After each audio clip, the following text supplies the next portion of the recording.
For weeks now, we have been monitoring and reporting on migrants in Europe left in limbo. Some say that they've been encouraged by a vengeful authoritarian leader in Belarus to come through that country before flooding the EU. Tonight, we're going to take a look at the crisis in Belarus. 1 year after an election some say was rigged, the leader has few friends and a growing opposition, as Ines De La Cuetara reports. 74-year-old Nina Baginskaya isn't your average great-grandmother.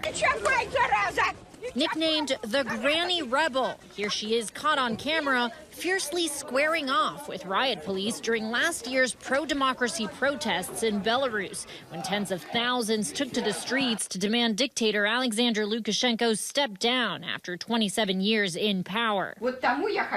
I want justice. I want democratic authorities so that people don't have to hide. Nina quickly becoming a cultural icon, but it's been a year since then. Lukashenko re-elected after an election most observers say was flagrantly rigged. In the months that followed, he moved to brutally squash the opposition. They burst into people's apartments, throw them in jail, and can even kill you. People are afraid even to get out of their apartments.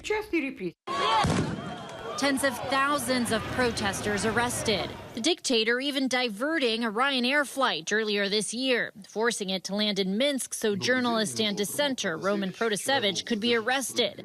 And world leaders are now accusing Lukashenko of using migrants as weapons, purposefully luring them into Belarus by promising them easy access to Europe, then sending them over the border to neighboring Poland and Lithuania.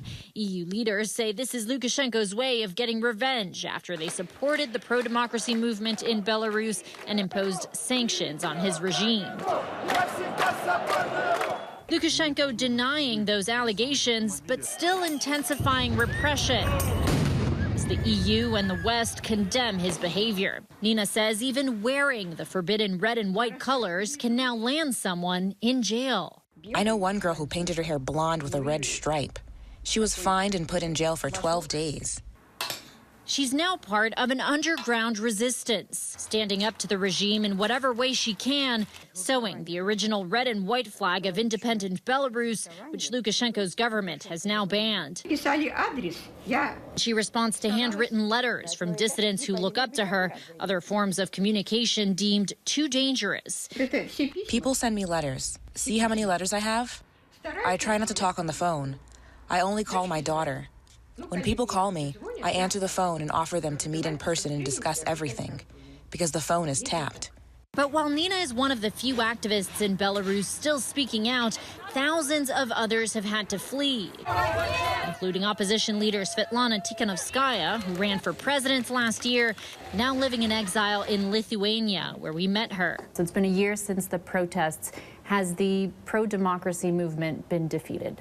Pro-democracy movement hasn't been defeated. It changed a little bit the form of resistance because you can't demonstrate openly, you can't openly show your opinion in Belarus because the price is too high. But people in Belarus have to be more creative now. They are resisting undergroundly, they are create new forms of resistance, peaceful resistance. Tikhanovskaya never set out to become a politician. A former housewife, she only decided to run for president after her husband, a popular blogger, was imprisoned by Lukashenko's government. Her campaign attracting unprecedented support.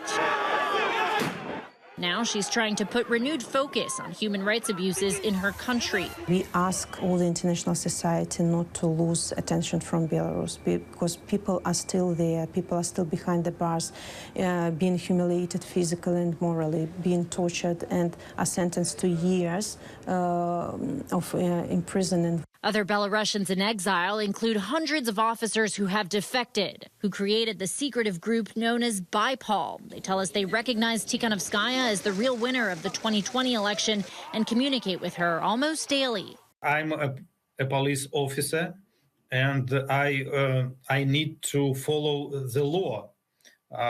And I understand that Lukashenko is not a leader, he is criminal, and I can't to save him. The group publishing videos purporting to expose the regime's abuses of power, like this video showing Belarusian security forces beating protesters in detention. In every law enforcement agencies a lot of people work for us against the regime.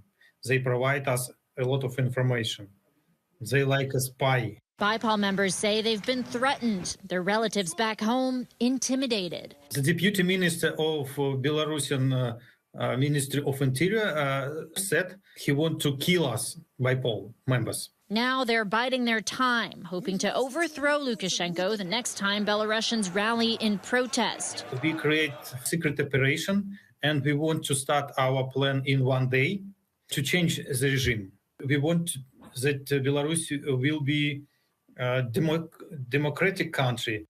As for Nina, she says she's not going anywhere and will continue to protest in her own way, even if it's not necessarily in the streets.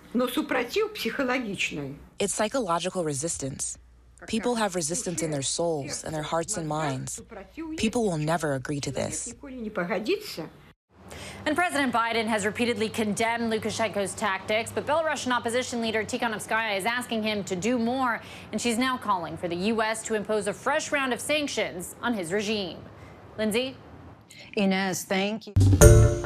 Hi, everyone. George Stephanopoulos here. Thanks for checking out the ABC News YouTube channel. If you'd like to get more videos, show highlights, and watch live event coverage, click on the right over here to subscribe to our channel. And don't forget to download the ABC News app for breaking news alerts. Thanks for watching.